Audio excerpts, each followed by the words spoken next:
the kids and take care of the church and take care of different things throughout the day, and they'd go spend some time at Mother's Day out. This is before we had our daycare, things of that nature. But I remember Janelle coming home in the evening. The kids would just want to sit on Dad's lap. Well, Dad had spent the most time with them, and so it would really bother Janelle that she felt like, oh my gosh, I'm the mom, right? So she felt alone when the kids didn't want to go jump on her lap. And I said, honey, it's nothing bad. It's just that they've spent more time with me throughout the day, so it just seems natural. And she goes, it's not fair, it's not right. And I totally understand. Well, the roles switched a little bit. So I was the one primary taking care of the kids, throughout the day and through the evening and running them around and doing things, taking them to school, picking them up, all that kind of stuff. And I would take care of Kylie's hair. I know she doesn't like me talking about it, but she was small, make sure she'd get her bath and all that. And I'd do her hair and blow dry her hair and straighten her hair and all that stuff, put it in a ponytail. That was the best I could do. Ponytail.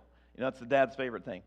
But I remember as she got older, her mom changed gears and was able to spend more time with them.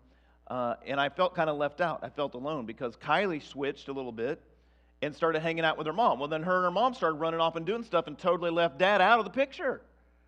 They ran off, started doing girl things, left Dad at home. Didn't care. It's like, Dad, I'm nothing now. I'm chopped liver. That's the way I felt. And I felt a little bit left out and alone, right, during that transition time. So it's easy to feel on that level as a parent or a grandparent. Some of you are like, heck, my kids moved out, hallelujah, I don't know. Everybody's different. For me, it was rough, and it's easy to feel alone. As a grandparent, I'm sure it's easy to feel alone or feel left out sometimes because your kids and your grandkids are so busy running around, and maybe they unintentionally leave you out and not thinking about it, and you feel like left out, feel alone. It's just transitions of life. And so what I really want us to focus on is that we all need to be aware of that. As kids, as young adults, you've got to be aware that your parents have spent the majority of their life taking care of your every need, making sure you were not left out, right?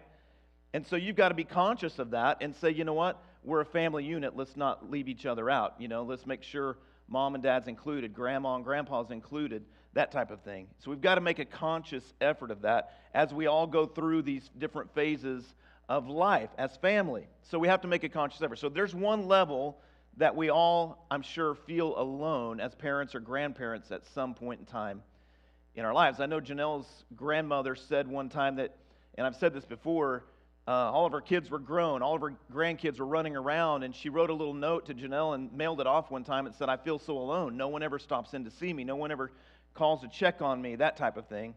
And, that's easy to feel at times. So we need to be aware of those things. That's where we're going to start. As young adults, as kids, you need to be aware of that. Your parents have poured into you. You need to be able to return the favor and pour into your family as well. Make them a priority like they've made you a priority, okay?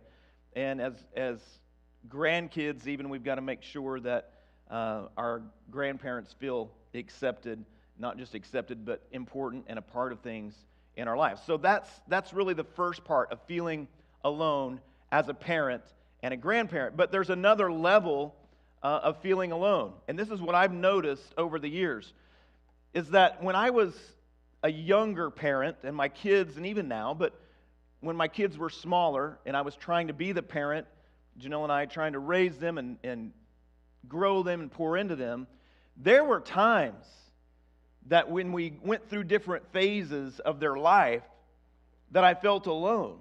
Like, am I doing the right thing? Am I making the right choice? For me, being a parent is really, really, and I know it is for you, but it's top priority.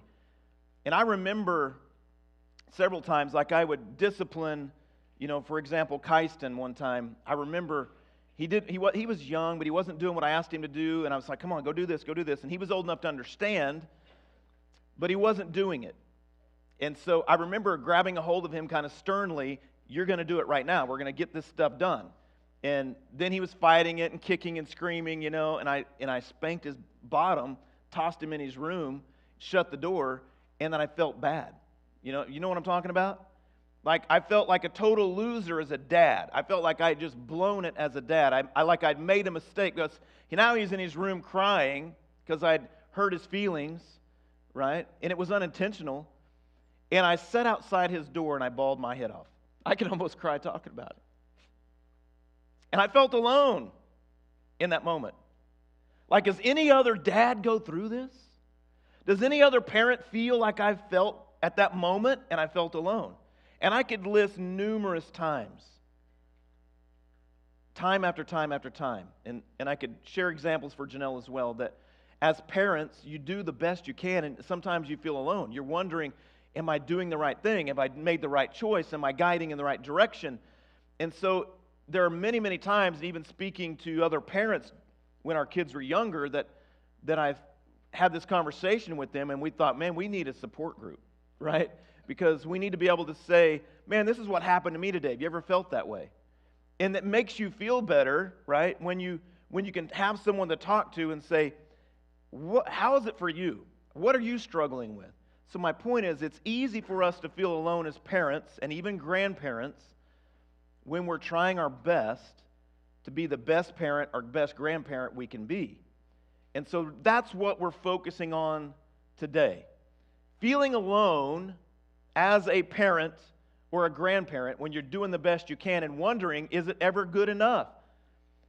Because you are shaping the future for your kids and your grandkids, whether you think so or not. Everything you do to add more pressure to you is shaping their future. Their lives, their thoughts, their patterns, everything they do in life is being shaped by the things you do or don't do as a parent. Your family environment, your home environment, everything you do is going to be passed on to them. So everything they see you do, everything they hear you do, everything about you is going to be passed on. Now, that's a whole other sermon, but I'm saying you need to give that some thought. Do you want all of those things to be passed on to the next generation? Or are you going to try to stop some of those generational things from being passed on to them? Does that make sense? So you have to really analyze your family, analyze yourself, look at your life, look at your family, and say, what are the good things we need to hold on to and the good traditions and the good things that we're doing, and what are some things that we probably need to really make a concentrated effort to change so that it's not passed on to my kids. Then they'll pass it on to their kids, and it becomes a never-ending cycle unless someone breaks that cycle. So keep all those things in mind. I'm going to give you some things this morning that are going to be very, very helpful, I believe, whether you're a parent or a grandparent, that can totally make a difference in your life. Before we dive into all those things, let me just tell you that the title of my sermon this morning, if you're taking notes, is The Secret to Parenting. You know, everybody loves those books. Here's 10 secrets to success, right? And you try your best to get those secrets down so you understand how to be successful.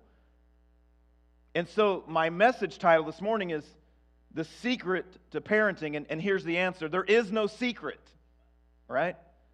There is no magic secret to parenting. So that's the first thing you need to understand. And I just want to share some Murphy's Law with you. How many of you ever studied Murphy's Law? You know what Murphy's Law is?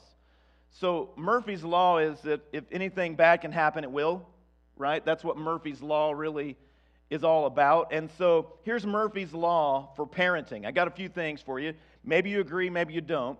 Here's the first one. If your kids' shoes have to be replaced today, they will go on sale tomorrow. Isn't that the way it works? Murphy's Law for parenting.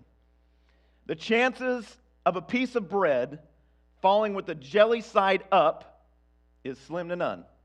It's always going to fall down on your white carpet, right? And then somebody's going to smash it into the carpet and it's going to stain forever. So Murphy's Law for parenting. The garbage truck will be 2 doors past your house when your teenager remembers it's their turn to take out the trash. Think about that one. The shirt your child must wear today for pictures at school will be the only one that needs washed or mended that morning. The item your child lost and must have for school within the next 10 seconds will be found in the last place you look, right? Murphy's Law for parenting. Sick children miraculously recover when the doctor enters the room. Never fails. Your chances of seeing someone you know dramatically increases if you drive your children to school without fixing your hair. Never fails. When you have a bad hair day, that's when you're going to run into somebody. So those are Murphy's Law for parenting. Here's a good one. A pastor friend of mine was telling me this happened to him not too long ago. And I thought it was so funny. I'm like, what are the chances of this happening? So he was telling me that his wife got into this hobby of making those little baby dolls that back in the day, I don't even remember those Cabbage Patch dolls. Anybody remember those? They were a big thing for everybody younger. Doesn't have any idea what I'm talking about, but they were worth a lot of money. So this pastor's wife got into one of these organizations and clubs that helped you learn how to do this process better of making baby dolls, right? So he was at home watching his 7-year-old daughter, and someone from the church came by that Tuesday night, knocked on the door. He answered the door, welcomed the person into the house. About that same time, he said the phone rang. He goes in the other room to answer the phone. In the meantime, his 7-year-old daughter comes up to the person from the church, and the person from the church says, "Hey, is your mom home?" And the little girl said, "No, she's out making a baby." About that time, the dad comes back in, and this person is just laughing their head off, So go figure. This is what kids say. These are the things kids do. So it's amazing. Parenting isn't always easy. And here's what I've realized over the years. As a parent, Janelle and I both coached Little League and helped out and volunteered in all their sports, all their events, because we were trying to be as involved in things as we could. And this is the first thing I realized when I helped with T-ball, right? Anybody ever help with T-ball? That's an amazing sport, right? And as I look back, I remember thinking, we have a lot of great sideline coaches. How many of you know what I mean? You're doing your best to volunteer, and this really goes across the board for anything you do when you volunteer for something, right? I realized really quick, fast, in a hurry that no matter what we did as the coaching staff, someone in the stands could do it better, right? Amen. Yes, amen. No matter what event you do, no matter what you do, no matter what you volunteer, just be ready. There's always going to be sideline coaches. You know what I mean?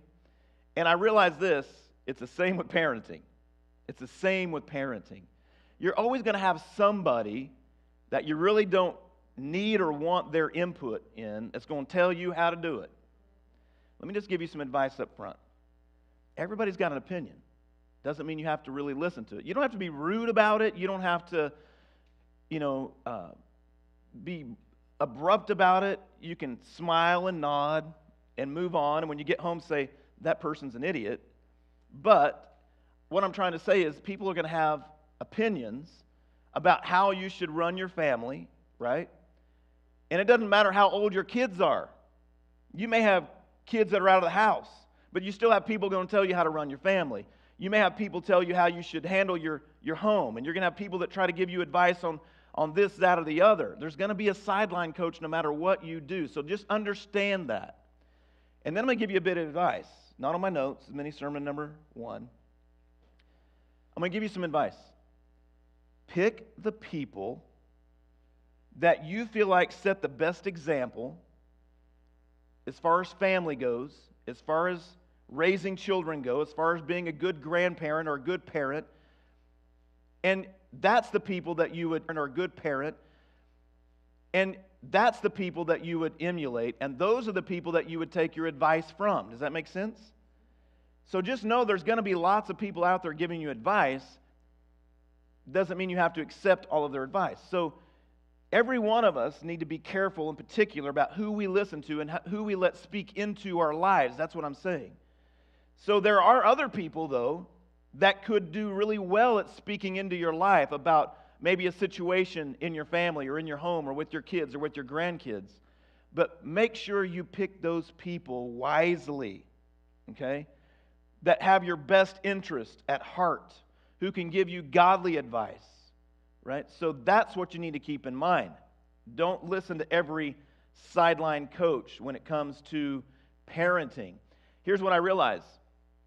Everyone's an expert at parenting, right? Until they become one. Then all of a sudden, they realize it's not so easy, just like sideline coaching. I've said this many, many times. You know what? Why don't you volunteer your time and show me then how easy it is? It's difficult. Everyone's an expert at parenting. Well, when I'm a parent, I do it this way. Let me tell you something. I'm going to give you something else that one of my pastors told me when I was right the first day on the job. I was an associate pastor, young, right out of college. First pastor tells me, let me tell you that, the minute you think you know more than me is the minute you need to get out and get your own church. And I'm okay, no problem. But I look back and realize that the minute you're an expert is the minute you need to get out and give it a shot on your own, because there's more to the scene, there's more behind the scenes than you realize. And it's easy, right? When I'm a parent, I'll do it this way. Yeah, have some good ideas, but when you're a parent, you're going to realize it ain't so easy. Okay? So that's what I'm saying. Everyone's a sideline coach. Have some people around you that can speak into your life as a parent and a grandparent that you trust their opinion. Okay? So keep that in mind. So I'm going to give you a few tips this morning that will make it a little easier as a parent and a grandparent. And before I get into that, let me just make a claim here. I am not saying that I am the expert at all of these things. But the things I share with you are the things that I particularly do my best to try to do myself. And if you'll focus on these three things I'm going to give you and not focus on a billion other things, the 25,000 secrets to being a successful parent, and get overwhelmed, if you'll just focus on these three things, I promise you it'll begin to make a difference immediately in your family, in your home, and with your kids and your grandkids. So don't be overwhelmed with all of the things you could do. Focus on these three things. And I promise you, you'll begin to see a difference. All right? Focus on these three things. Number one, here are three things that your kids and your grandkids cannot live without. Okay? I'm just going to give you three. These are the top three things your kids and your grandkids can't live without. Number one, it seems obvious, but it's your love. Duh, Pastor. Let me tell you something. That's a big, big thing. And you would think that it just comes automatic, right? Well, I love my kids. But I've run into a lot of people that kids are just in their way. A lot of parents who just seem like their kids are just in the way. A lot of the grandparents, the kids are just in my way. They need your love. They need to know that you love them. They need to not just know it in their head, they need to feel it in their heart and their soul, that they are loved by you. It's going to make a difference. Let me tell you something. I know my dad loved me. You've heard me say this before. But you know what my dad had a hard time doing? He couldn't say he loved me. Couldn't say it. Couldn't bring himself to say it. I can probably count on one hand, and this is not a criticism of my father or my mother who's sitting here, but she can testify. I can count on one hand how many times in my lifetime my dad said he loved me.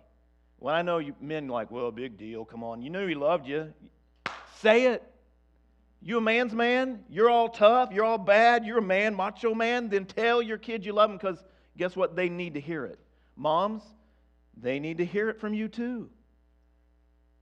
Will it all just be obvious? They know I love them. I gave birth to them. I gave them life. I'm here. I'm putting a roof over their head. There's a lot more to love than putting a roof over their head and groceries in their mouth, giving them transportation, getting on the bus to school, whatever it may be. There's way more to love than that. They need to hear it from you. 1 Corinthians chapter 13, verses 1 through 7 describes what real love is. And I've written it in a way that describes it as a parent's view. Okay? And here it is. If I offer the best parental advice but have not love, I am only like a 2-year-old banging on a dishpan. Think about that. It means nothing. If I read every book on parenting, and if I attend every parent conference, because that's what we like to do, I got to find out, I got to read the books, I got to understand how to be a better parent, better dad, a better mom. if I could do every conference and I can read every book on parenting but do not have love, I am nothing. If I spend all of my salary, that's what we tend to do, right? Well, my kids got to know I love them, so I got to buy them a dirt bike, I got to buy them four-wheelers, I got to buy them a new fishing pole, I got to buy them this, I got to buy them that. Let me tell you something. I told my son this the other day. I went to school with a young man who was from a split family home, and it was that battle going on between who loves you more, right? Mom or dad. And mom was doing her best to take care of this young man, but dad, every time we'd show up, would come bearing gifts. I mean, big gifts, nice gifts. Had the best of everything. Everything. Right? Because he was trying to buy his love. I love you more, so therefore I buy you this most expensive bike, this most expensive car, this most expensive whatever. He had the best of everything. Right? So love is more than spending a salary to provide the best for your children. So if I spend my salary to provide the best for my children but do not have love, I gain nothing. Listen, John Lennon was a famous musician and writer in his time. John Lennon wrote a song called Love. Listen to the words. Love is real. Real is love. Love is a feeling of love. He's deep. Love is wanting to be loved. And it goes on and on and on, talking about love and love and love and love, what love is. But listen to what his son said about his father. John Lennon wrote songs about love. All you need is love. Right? You know it. But listen to what his son says. His own flesh and blood says about what his father had to say about love. I felt that my father was a hypocrite. His own son writes this about his father.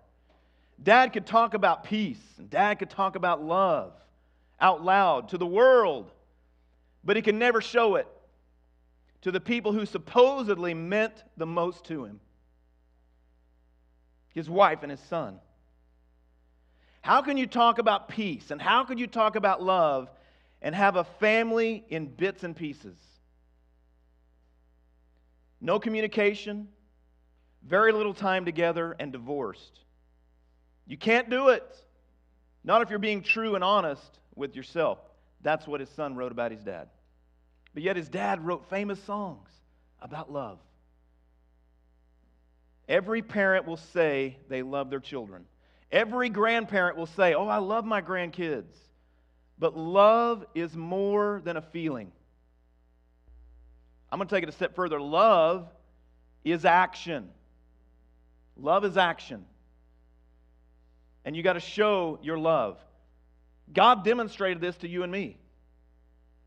John chapter 3, verse 16. For God so loved the world. He didn't just stop there. I love the world.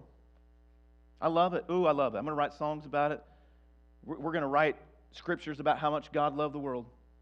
It doesn't stop there. He said he loved the world so much that he, what? Gave. He took action. That's how much he loved you and me in this world. Our kids, our children need to see our love in action to the best of our ability, right? That's what love is. A survey found this. For every positive statement made in the home, there were 10 negative ones. Let that soak in a minute. For every positive statement about your children, about your family, about their future, made in the home, 10 negative ones were also said. That's kind of off balance. And what I'm trying to say this morning is this. It's easy to be harsh with your kids and your grandkids.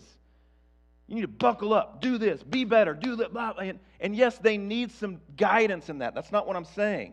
It's easy to focus on what they're not doing right, and it's easy to focus on this and that, and we get so mixed up in that, and we don't realize we need to pour into them and give them the love and the nurturing and the guidance about being successful. It's easy to be harsh, abrupt, and stern and critical about how our kids are learning to become, because that's what we're trying to help them do, and our grandkids, right?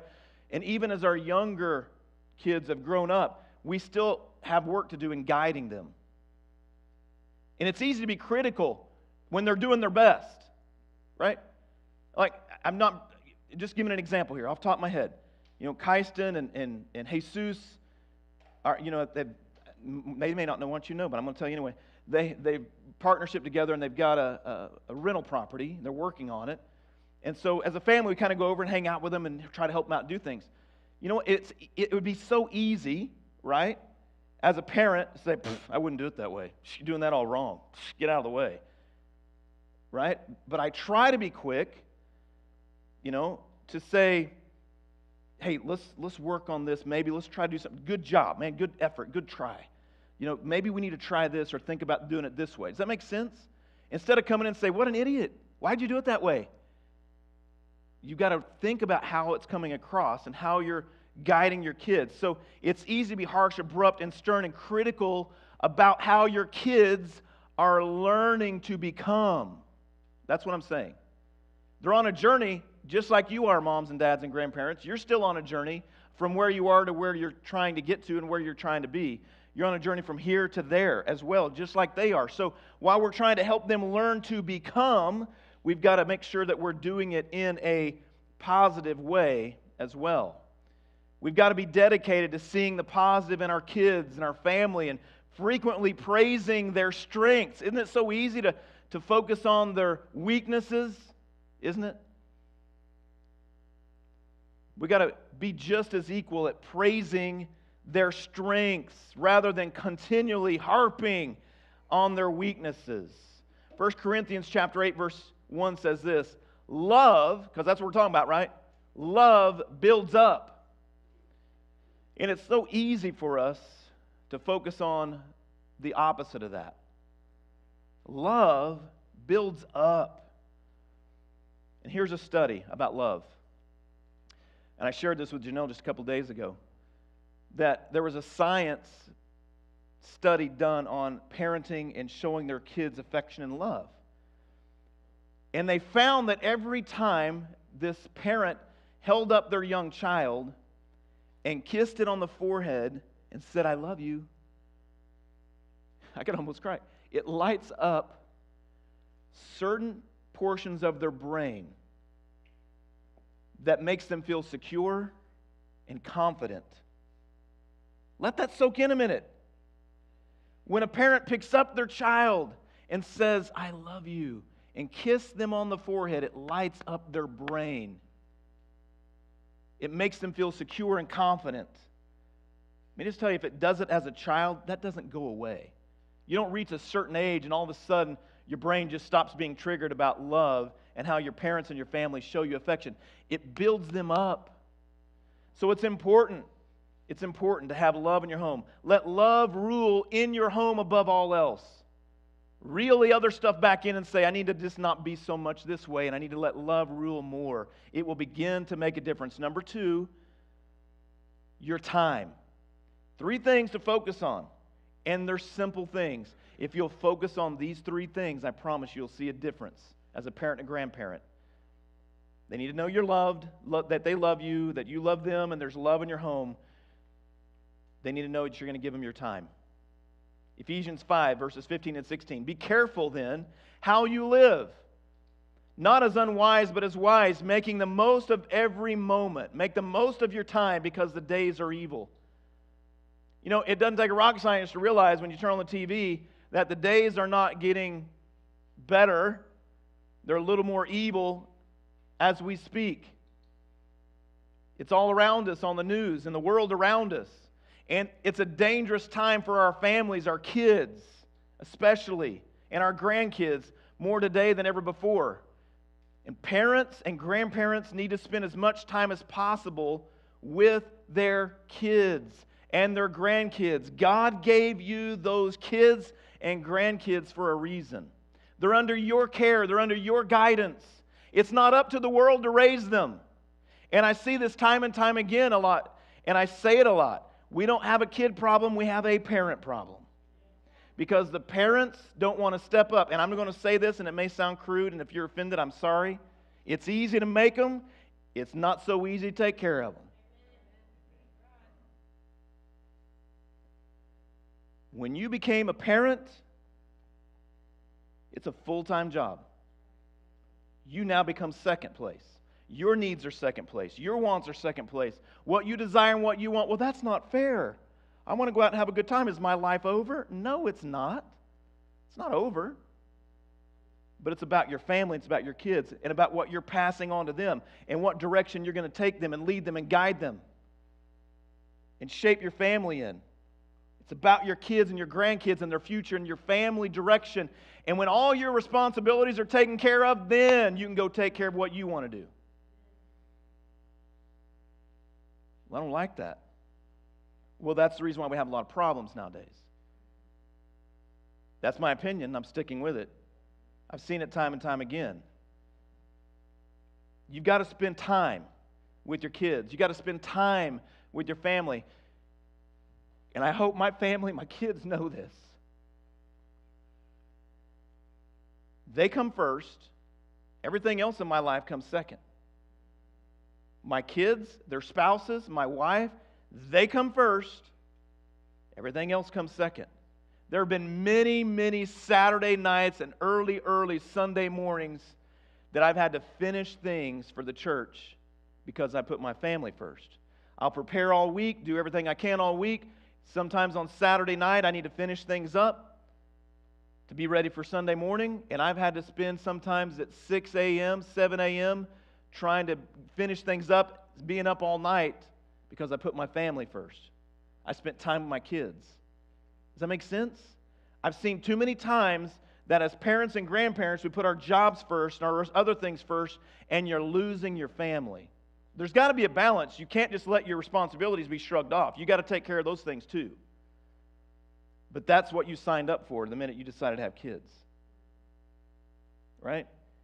And so my point is, they shouldn't suffer because we're going to put our other things first. And so it's about your kids. Spend time with them, as much time as possible. Why are our kids in so much trouble? Here's a few reasons. They spend too much time in front of the TV. I'm not speaking against television, folks. I'm not. But there have been times, even as a parent, I've had to say, you know what, let's just turn that dumb thing off. Let's go out and get a ball glove and throw the ball outside. Let's go do something else. Right? You have to make a conscious effort, but I'm tired, I've worked all day. Yep, it's true. We've all been there. They spend too much time in front of a TV. You know where I'm going with this, right? They spend too much time in front of a computer. I'm going to say it. They spend too much time in front of this. Right? They learn this at a young age. Why? Because they see us do it all day long. Right? And I'm not condemning any of this stuff, folks. I'm not. This is great. These are all God-given things that entertainment help us. But when we become to put these things as priority, they pick up on this, and this is going to be passed down to your kids. Trust me. If you're so in tune with television and all that kind of stuff and computer and this is all you want to do all day long. Yeah, anyway, go ahead, honey. I'm listening to you. Go ahead. Mm-hmm. Yeah. What'd I say? What'd you say? Can you say that again? Hold on. I'm too busy scrolling. Right? I'm too busy on my computer. That's going to be passed on whether you think so or not.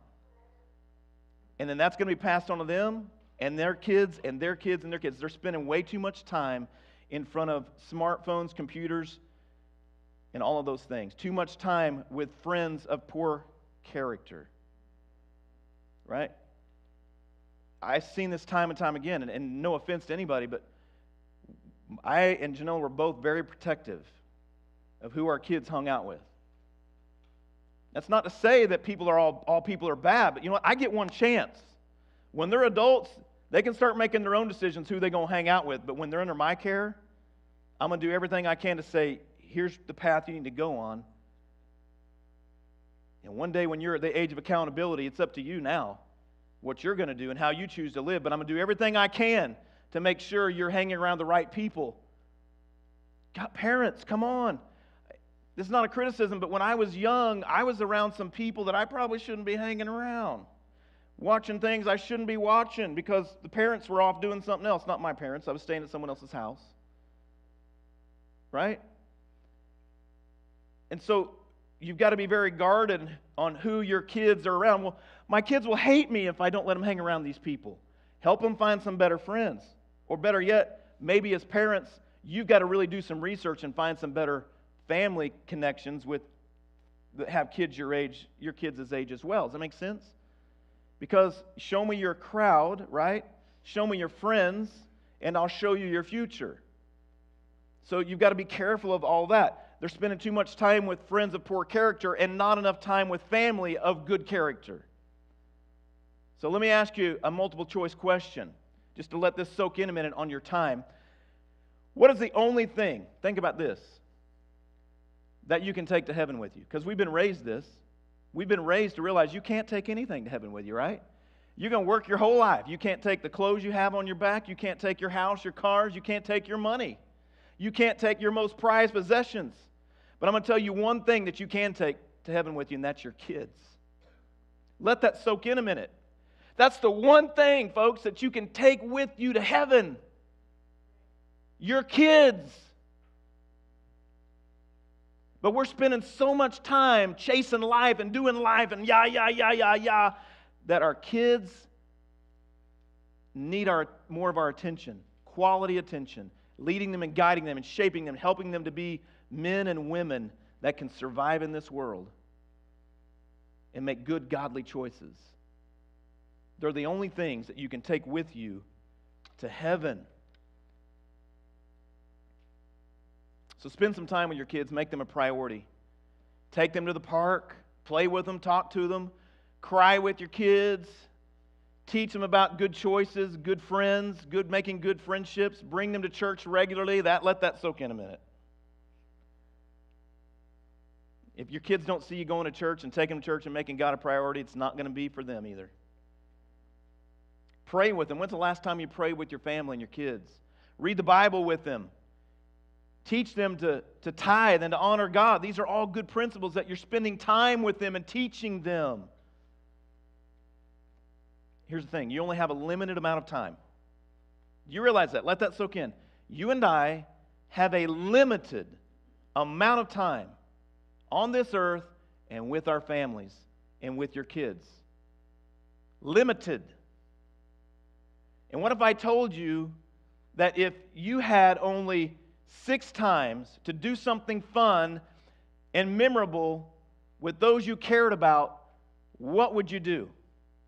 If I told you today, you've only got 6 more times to spend with your kids. That's it. No more. How would it change your life? Well, I think, well, man, I only get 6? Man, you'd think about it a little bit better, wouldn't you? I've only got 6 more times to spend with my family members. I've only got 6 more times to spend with those I care about. What would you do? The truth of the matter is this: you have a limited amount of time with those you care about. Limited. The days are numbered. Once your kids reach the 6th grade, just to kind of bring it into focus, guess what? You only have 6 summers left before they graduate. Now, just do the math. My kids already graduated, Pastor. Just scale that to your situation. You get the point. As a mom and dad, your kids are grown or getting ready to graduate or going to college or newly married, or your grandkids are just young. You have a limited amount of time. What are you going to do with it? Limited. Make the most of every opportunity with your time. Take them to church. Take your kids on vacation. I don't have the money for vacation. You don't have to go on a big one. Do a staycation. Whatever it works for you. Take them to the park. Swing with them. You know what? When I picked my kids up from school, every day we would swing by the park when it was good enough weather to go out. Just to spend time with them. Ride a bike with them. Go around the block with them. Make them a priority. Spend time with your kids and your grandkids, even your adult kids. Are you with me? Do everything you can. The last thing, number 3, your kids, and this is something no one likes to hear, and I see a lot of this in our generation here, not in our church, I'm just saying in general. Your kids need your discipline. Oh my gosh. You're with me, you understand, when you're at a restaurant, the last thing you want, some kid touching your food, grabbing your plate, because some parents too busy. Like I said earlier, easy to make them, not so easy to take care of them. It's not about you anymore. Well, I just want to have a nice dinner with my spouse. My kids are there and they're just acting crazy. Well, I'm sorry, have a nice dinner with your spouse, but don't forget your kids who are running around crazy at the restaurant. Are you with me? Or at Walmart, or wherever you're going, because no one else appreciates it. Well, I don't know what to do. That's why you're hearing me this morning. I'm going to tell you what to do. All right? Statistics are finding that today's parents are too permissive. They're reluctant to set limits on their children. And if they do set limits, they don't stick with it. Someone writes this from the New York Times. It seems that the parents of today are not as strict disciplinarians as the parents of yesterday. The parents of yesterday may have been right all along. Father and mother does know best. Someone else writes this as an educator. Both single parents and two-parent families are overwhelmed. It's a given. They want their children to love them, and it's harder to say no than it is yes, especially if you've been working all day and you're tired. It's easier to say, okay, just whatever. No offense to anybody if you have kids in daycare and ours. I'm there all the time. I can use an example. Parents are wore out. I get it. They pick up their kids, and their kids are like kicking and screaming and throwing a fit. And, I want something from the snack shack. Fine. Just, here's my wallet. It's yes. It's yes. Because they don't want to see the kids fuss and cry. And it's easier just to say yes because I just shut up. Right? It's not about you anymore. When you had kids, it's about them. They need you to step in and be that steady Eddie guidance in their life. And yes, it's hard because you love your kids, but loving them doesn't mean caving into every demand and kicking and screaming fit they make. They're learning to work you. That's a whole other sermon. Someone else writes this as an educator. Schools are replacing parents. Lord, that should not be. And it's getting more and more that way. Schools are replacing parents. Schools now make rules which in many instances are the only rules those kids have. And the schools are not open to negotiation. What children really need is guidance along with love and support, which I've already said. We expect them to act more and more like adults, while we as adults act more and more like children. Then we wonder when they get older why it never changes. Here's what I'm saying. I'm not telling you how to discipline your kids. I'm not. I'm just saying your kids need discipline.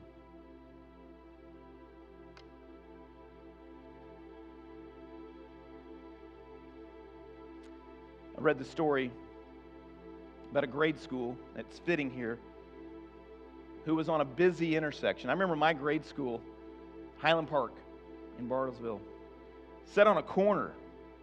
And one side of the school didn't have any boundaries, and the kids, all of us knew, we just kind of stayed away from that whole field and kind of played on the other end of the field.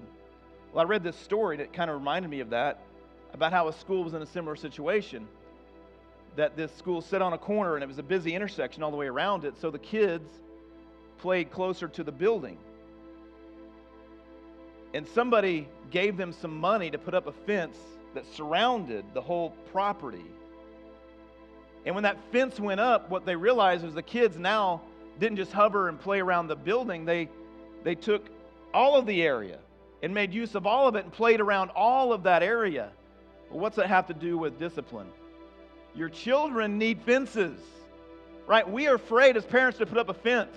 Well, if I put up a fence, then they won't like it, and they're going to rebel against it. It's all in how you do it, folks. If you say, here's a fence, and then you don't live it yourself, yeah, they're going to rebel. You should never smoke. Right? I'm not hurting anybody, making fun of it. I'm just saying, there's a good chance your kids are going to smoke, because that's what they see. You should never cuss, blankety blanket. I heard this yesterday at the zoo. You do it again, I'm going to kick your... The little kid. Like, you're going to wonder why he's got a potty mouth one day. You see what I'm saying? They need boundaries, but you have to be willing to live in those boundaries yourself. And that's the reason why a lot of parents don't want to put up boundaries, because they don't want to live in the boundaries. They want to say, do as I say, not as I do. And then they wonder why their kids and their family are doing just the opposite.